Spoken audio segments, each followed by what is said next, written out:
எல்லாருக்கும் வணக்கம். இந்த 2025 முடிய போகுது. ஒரு வருஷம் முடிய போகுது அப்படின்னாலே ஃபஸ்ட்டு நம்ம மனசில் வர்றது அந்த வருஷத்தில் நம்ம என்னென்னலாம் செஞ்சுருந்தோம்.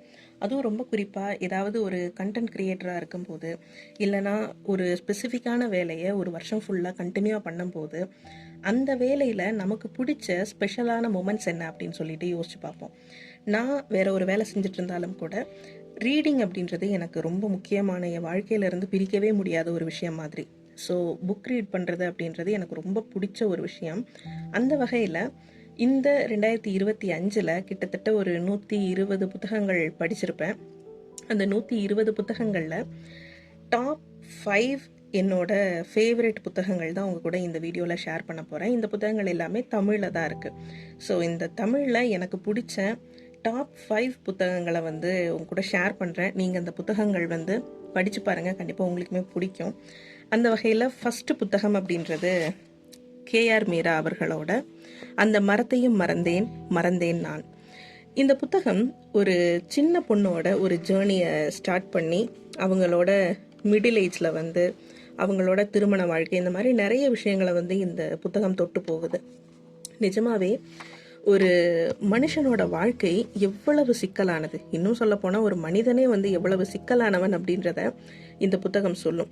அந்த மரம் அப்படின்ற அந்த இதை நம்ம ஒரு மெட்டஃபராக மட்டுமே யோசிக்காம, அந்த மரத்தை சுற்றி இல்லைன்னா அந்த மரத்தை சம்மந்தப்படுத்தி அந்த சின்ன பொண்ணோட வாழ்க்கையில் என்ன நடந்தது அப்படின்றதையும் இந்த புத்தகம் பேசுது. ரொம்ப முக்கியமாக ஒரு குழந்தை வளர்ப்பு அப்படின்றது ஒவ்வொரு கட்டத்திலையும் எவ்வளவு முக்கியமானதாக இருக்கும். அது சின்ன குழந்தையா இருக்கும் போதுல இருந்து இளம் பருவத்தை எட்டும் போது, அதுக்கப்புறமா அவங்களோட வாழ்க்கை நகர்றதுக்குன்னு சொல்லிட்டு ஒவ்வொரு காலகட்டத்திலையும் ஒரு பெண்ணின் வாழ்க்கை, அது குழந்தையிலிருந்து பெரியவங்க ஆகிற வரைக்கும், அது எந்தெந்த வகையில இந்த சமூகத்தால இன்ஃப்ளூயன்ஸ் பண்ணப்படுது அப்படின்றதுதான் இந்த புத்தகம் படிக்கும்போது நமக்கு தோணும். கொஞ்சம் மன தைரியம் இருக்கிறவங்க இந்த புத்தகத்தை படிங்க. ஏன்னா கொஞ்சம் ட்ராமாட்டிக்காக இருக்கும். இன்னும் சொல்ல போனால் நிறைய இடங்கள்ல இந்த புத்தகத்தை மூடி வச்சுட்டு பசாம் போயிடலாமா அப்படின்னு தோன்ற அளவுக்கு கொஞ்சம் ட்ராமா ஃபில்டான புத்தகம் தான். கண்டிப்பாக படித்து பாருங்கள், கொஞ்சம் மன தைரியத்தோடு படித்து பாருங்கள். உங்கள் எல்லாருக்குமே ரொம்ப பிடிக்கும் இந்த புத்தகமும். நிறைய மனுஷங்களோட வாழ்க்கையை தெரிஞ்சுக்கிட்ட ஒரு அனுபவத்தை இந்த புத்தகம் கண்டிப்பாக கொடுக்கும். கேஆர் மீரா அவர்களோட அந்த மரத்தையும் மறந்தேன் மறந்தேன் நான் அப்படின்ற புத்தகம். இந்த புத்தகம் தமிழில் சிற்பி பாலசுப்ரமணியம் அப்படின்றவரால் மொழிபெயர்க்கப்பட்டிருக்கு. எதிர் வெளியீடோட புத்தகமாக வெளிவந்திருக்கு. கண்டிப்பாக படித்து பாருங்கள். அடுத்த புத்தகம் தா ராஜன் அவர்கள் எழுதியிருக்கிற பழைய குருடி அப்படின்ற புத்தகம் தான். இந்த புத்தகம் ஒரு சிறுகதை தொகுப்பு தான். ஆனால் இது சிறுகதை தொகுப்புன்னு சொல்கிற மாதிரி இல்லாமல் ஒரே மனுஷனோட வாழ்க்கையில் நடந்த வெவ்வேறு காலகட்டங்களான சம்பவங்களையும் அந்த மனிதனை தொடர்புபடுத்தி இருக்கிற மனுஷங்களுக்கு நடந்த கதைகளும் தான் பேசப்பட்டிருக்கும். இந்த புத்தகம் ரொம்ப ஸ்பெசிஃபிக்காக எப்படி இவ்வளோ யூனிக்கான ரைட்டிங் எடுத்துகிட்டு வர முடிஞ்சு இந்த ரைட்டருக்குன்னு சொல்லிட்டு நிஜமாவே நான் ரொம்ப ஆச்சரியப்பட்ட ஒரு புத்தகம். இன்னும் சொல்ல போனால் இந்த வருஷத்தோட டாப் 1ல இருக்கிற அந்த ஃபர்ஸ்ட் பிளேஸ் இந்த பழைய குருடி அந்த புத்தகத்துக்கு தான் கொடுக்கணும் அப்படின்னு நினைக்கிறேன். ஏன்னா அவ்வளோ சூப்பரான ஒரு ரைட்டிங் ப்ளஸ் அந்த கதைகளில் இருக்கிற உயிரோட்டம் அப்படின்றதெல்லாம் சான்ஸே இல்லை. நான் எப்படி இத்தனை இதில் இதை மிஸ் பண்ணேன் அப்படின்னு தெரியல. இது ஒரு ரிலீஸ் ஆகி 2-3 வருஷம் இருக்கும்னு நினைக்கிறேன் இந்த புத்தகம். ஆனால் இந்த வருஷம் தான் என்னால் படிக்க முடிஞ்சது. நிஜமாவே ஒரு ஒர்த் ரீடிங். கண்டிப்பாக எல்லாருமே படித்து பார்த்தீங்கன்னா அப்படியே மெஸ்மரைஸ் ஆயிரும். இந்த புத்தகம் படிக்கிற அந்த அனுபவமே சூப்பராக இருக்கும். ஸோ கண்டிப்பாக எல்லாரும் படித்து பாருங்கள். இந்த புத்தகத்தில் சின்னதுரை அப்படின்ற ஒரு கேரக்டர் இருப்பாங்க. இந்த சின்னதுரையோட அந்த கேரக்டரைசேஷன் அப்படின்றதுமே நம்ம நம்மளை அதில் பொருத்தி பார்த்துக்க முடியும். ரொம்ப இந்த மனிதர்களோட நுண்ணுணர்வுகள்னு சொல்லுவோம்ல, அந்த மாதிரியான விஷயங்களையும் சரி, மனுஷங்க காலத்துக்கு ஏற்ற மாதிரி எப்படியெல்லாம் மாறுறாங்க, இல்லைன்னா காலம் எப்படியெல்லாம் மனுஷங்களை மாற்றுது, இதையெல்லாம் ரொம்ப அழகாக சொல்லியிருப்பாங்க. அதுலேயும் இந்த வவ்வால்களுக்கும் இந்த சின்னதுரை அப்படின்ற கேரக்டருக்கும் இருக்கிற கனெக்ஷன், அவங்களோட முன்னோர்கள்னு சொல்கிறவங்க அவங்க யார், என்ன மாதிரியான விஷயங்கள் அவங்க செஞ்சுட்டு இருந்தாங்க, வவ்வால்களுக்கும் சின்னதுரைக்கும் என்ன கனெக்ஷன் அப்படின்றதெல்லாம் ரொம்ப இன்ட்ரெஸ்டிங்காக இருக்கும். கண்டிப்பாக இந்த புத்தகத்தை படித்து பாருங்கள். எல்லாருமே படிக்க வேண்டிய ரொம்ப முக்கியமான ஒரு புத்தகம். இந்த புத்தகத்தை நான் வாங்குறதுக்கான காரணம், எழுத்தாளர் இமயம் அவர்கள் ஒரு இன்டர்வியூவில் அவரோட ஃபேவரட் புத்தகங்கள் அப்படின்ற வரிசையில் இதை சொல்லியிருந்தார். கண்டிப்பாக இதை படிச்சிருங்க, இல்லைனா டாப் 5 அந்த மாதிரி ஏதோ ஒரு லிஸ்ட் போட்டிருந்தப்ப இந்த புத்தகத்தை சொல்லியிருந்தாரு. ஸோ அந்த இன்டர்வியூ பார்த்துட்டு நான் இந்த புத்தகம் கோயம்புத்தூர் புத்தக கண்காட்சியில் தான் வாங்கினேன். நிஜமாவே வர்த் ரீடிங், கண்டிப்பாக நீங்கள் படித்து பார்க்கணும். இந்த சின்னதுரை யாருன்னு போய் தேடி பார்த்துடணும் அப்படின்ற லெவலுக்கு நமக்கு தோண ஆரம்பிச்சிடும் இந்த புத்தகம் படித்தா. நிஜமாவே ஒரு புதுவித அனுபவத்தை இந்த பழைய குருடி அப்படின்ற புத்தகம் கொடுக்கும். கண்டிப்பாக படித்து பாருங்கள். இது அடுத்த புத்தகம். அதுக்கடுத்த புத்தகம் எழுத்தாளர் மாஜிதா அவர்கள் எழுதியிருக்கிற பர்தா. இந்த பர்தா புத்தகத்தை கிட்டத்தட்ட நான் நிறைய பேருக்கு ரெஃபர் பண்ணிட்டேன்.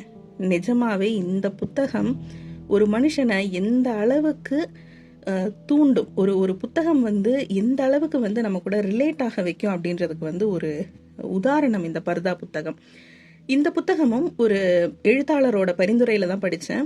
அவங்க லதா அருணாச்சலம் அப்படின்னு சொல்ற ஒரு மொழிபெயர்ப்பாளர், ஆப்பிரிக்கன் லிட்ரேச்சர் எல்லாத்தையும் தமிழ்ல மொழிபெயர்ப்பாங்க லதா அருணாச்சலம் அவர்கள். அவங்க இந்த புத்தகத்தை பத்தி சொல்லியிருந்தாங்க. இந்த புத்தகம் படிக்க வேண்டிய ஒரு புத்தகம் அப்படின்ற ஒரு லிஸ்ட்ல கொடுத்துருந்தாங்க. ஸோ இந்த புத்தகம் நான் ரொம்ப நாள் வாங்கணும்னு நினைச்சேன். அதுக்கப்புறமா புக்ஸ் அண்ட் புக்ஸ்ன்னு சொல்லிட்டு பொள்ளாச்சியில் இருக்கிற எதிர்வெளியீடோட கடையில் போயிட்டு வாங்கின புத்தகம். நிஜமாவே ரொம்ப சூப்பரான புத்தகம். இதுவரை நான் சொன்ன 2 புத்தகமே நான் அப்படிதான் சொல்லியிருப்பேன். இந்த பர்தா அப்படின்றது ஏன் ஒரு ஸ்பெஷலான புத்தகம், இல்லைன்னா எனக்கு ஏன் இது அந்த டாப் 5ல வந்துச்சு அப்படின்னா, ஒரு டாக்குமெண்ட். அதாவது பர்தா அப்படின்றது ஒரு சமூகத்துக்குள்ள எப்படி வருது, இன்னும் சொல்ல போனா ஒரு கலாச்சாரம் பண்பாடுன்னு சொல்லிட்டு ஒரு விஷயத்த ஒரு சமூகத்துல இன்ட்ரடியூஸ் பண்றாங்கன்னா அதோட ப்ராசஸ் எப்படி இருக்கும் அப்படின்றத கட்டுரைகளா படிச்சு நம்ம பார்த்துருப்போம். கட்டுரைகள் எல்லாமே ரொம்ப டீட்டெயிலா கவர் பண்ணும். ஆனா இந்த புத்தகம் அதே விஷயத்த ஒரு கதையா ஃபார்ம் பண்ணியிருக்கு. இது ரொம்பவே முக்கியமான ஒரு விஷயம். இந்த புத்தகம் கிட்டத்தட்ட ஒரு ஆவணம் தான். ஸோ இது படிக்கும்போது போர் அடிக்கும்லாம் யாருமே யோசிக்க வேண்டாம். ரொம்ப இன்ட்ரெஸ்டிங்காக கொண்டு போயிருப்பாங்க. இந்த புத்தகத்தில் ஒரு சின்ன பொண்ணு வளர்றதுல இருந்து, இதுக்கு முன்னாடி நான் ஒரு ரிவ்யூ கூட போட்டிருப்பேன் இந்த புத்தகத்துக்கு. ஒரு சின்ன பொண்ணு பிறந்ததுலேருந்து பார்க்குற ஒரு சிஸ்டம் எப்படி அதுக்கப்புறமா மாற்றம் அடையுது அப்படின்றதெல்லாம் இதில் பேசியிருப்பாங்க. ரொம்ப முக்கியமான, ரொம்ப சூப்பரான ஒரு புத்தகம். கண்டிப்பாக படித்து பாருங்கள். போர் அடிக்காமல் நிறைய விஷயங்களை நம்மளை யோசிக்க வைக்கிற ஒரு புத்தகமாக இந்த பர்தா புத்தகம் இருக்கும். அடுத்த புத்தகம் குக்கி வா தியாங்கோ, இவரோட அடையாள மீட்பு அப்படின்ற புத்தகம். டீகாலனைசிங் த மைண்ட், அதுதான் அதோட ஆங்கில பதிப்பு. இந்த குக்கி வா தியாங்கோ அப்படின்றவர் ஒரு கென்ய எழுத்தாளர். ஒரு ஆப்பிரிக்கன் லிட்ரேச்சர் அப்படின்னு சொல்லும்போது நிறைய மொழிகள் இருக்கு ஆப்பிரிக்கால. அதுல இங்க கென்ய மண்ணை சேர்ந்த, இல்லைன்னா கென்ய மொழியை சேர்ந்த ஒரு எழுத்தாளர்னு சொல்லலாம். இவரோட மொழியிலேயே எல்லாத்தையும் எழுதணும். இங்க காலனிய ஆட்சி முறை வந்ததுக்கு அப்புறமா நிறைய விஷயங்கள், ஏன்னா காலனிய ஆட்சின்றது ஒரு நாட்டுக்குள்ள போகுது அப்படின்னாலே அந்த மக்களோட அத்தனை அடையாளங்களையும் அழிச்சிருவாங்க. அந்த மாதிரியான ஒரு சூழ்நிலை ஆப்பிரிக்காலையும் இருந்தது. அங்க இருக்கிற மக்கள் தங்களோட சொந்த மொழியையும் அடையாளத்தையுமே கேவலம்னு நினைக்கிற இடத்துக்கு போனாங்க. அப்படி போகும்போது எவ்வளவு பெரிய நஷ்டங்கள்லாம் மக்களுக்கு உணர்வு ரீதியா ஏற்படுது, எவ்வளவு ஒரு பண்பாட்டு விஷயத்த இந்த மக்கள் இழக்கிறாங்க அப்படின்றது. இங்க பண்பாடுன்னு சொல்றது எல்லா பிற்போக்குத்தனங்களை இழக்கிறாங்க, அந்த மாதிரி மீன் பண்றது கிடையாது. ஒரு மொழியவே இல்லாமல் ஆக்குறாங்க. இந்த மொழியவே இல்லாமல் ஆக்குறத மீட்டெடுக்கணும், நம்மளோட மொழியை மீட்டெடுக்கணும் அப்படின்றத இந்த புத்தகம் ரொம்ப அழகா பேசியிருக்கும். மைண்ட் அளவுல நம்ம ஒருத்தரோட அடிமையா நம்ம மாற ஆரம்பிச்சிட்டா அது எவ்வளவு பெரிய ஆபத்தான விஷயம் அப்படின்றதையும் இந்த புத்தகம் ரொம்ப சூப்பரா பேசியிருக்கும். இதுல மொழின்னு மட்டும் இல்லாம அந்த சமூகத்துல இருக்கிற அத்தனை விஷயங்களை பத்தியும் ரொம்ப டீட்டெயிலா பேசியிருப்பாரு. இந்த புத்தகத்தை தமிழ்ல மங்கை அவர்கள் மொழிபெயர்த்திருப்பாங்க. நிஜமாவே நான் ரீசன்ட் டைம்ல நிறைய மொழிபெயர்ப்புகள் படிச்சு டிசப்பாயிண்ட் ஆனேன். அதுக்கு காரணம் மொழிபெயர்ப்புகள் சரியா இல்லைன்றது. அந்த டிசப்பாயின்மெண்ட்ஸுக்கு எல்லாம் ஒரு மருந்து மாதிரி இருந்தது மங்கை அவர்களோட இந்த மொழிபெயர்ப்பு.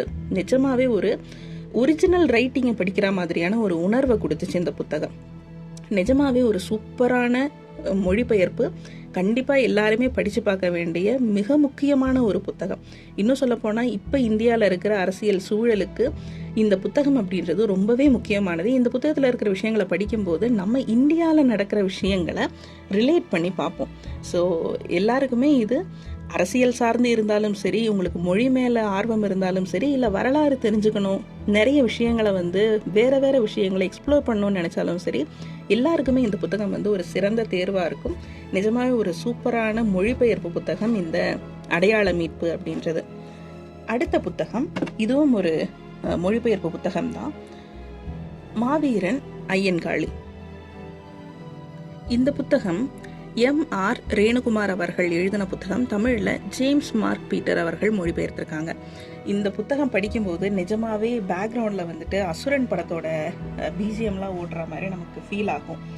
ஒவ்வொரு இடத்துலையும் ஐயன்காளி அவர்கள் எவ்வளவு பெரிய விஷயங்களை சாதிச்சிருக்காரு, அப்போ இருந்த ஒரு சாதிய கட்டுகளை எப்படியெல்லாம் உடைச்சிருக்காரு, எதையெல்லாம் நீ தாழ்ந்த சாதி அப்படின்னு சொல்லி செய்யக்கூடாதுன்னு சொன்னாங்களோ அது எல்லாத்தையும் நீங்க என்ன சொல்றது, நான் சமம்தான், யாரும் என்னை தாழ்த்தி விட முடியாதுன்னு சொல்லி அவ்வளோ ஃபைட் பண்ணியிருக்காரு ஐயன்காளி அவர்கள். ரொம்ப அழகா அவரோட வாழ்க்கை வரலாற கிட்டத்தட்ட ஒரு படம் பார்க்குற மாதிரி இந்த புத்தகம் கொடுத்துருக்கு.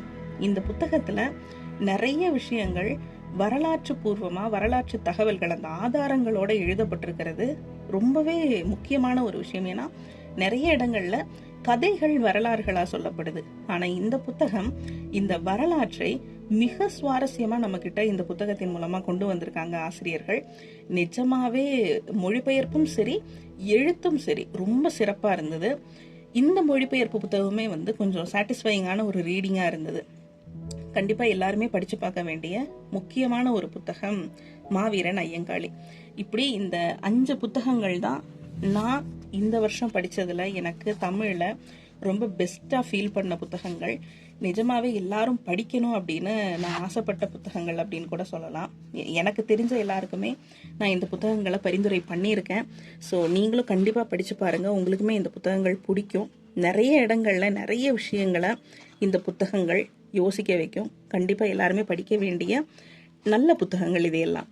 ஏதோ ட்ரெண்டுக்காக அப்படின்ற மாதிரியெல்லாம் இல்லாமல் நிஜமாவே இந்த புத்தகங்கள் நமக்குள்ள ஒரு மாற்றத்தை ஏற்படுத்தும்.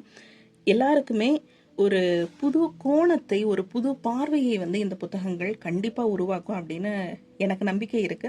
நீங்களும் படிச்சு பாருங்க. இல்லை நீ ரொம்ப ஓவரா சொல்ற அப்படின்னு உங்களுக்கு தோணுனா கூட அதையும் நீங்க கமெண்ட்ல சொல்லலாம்.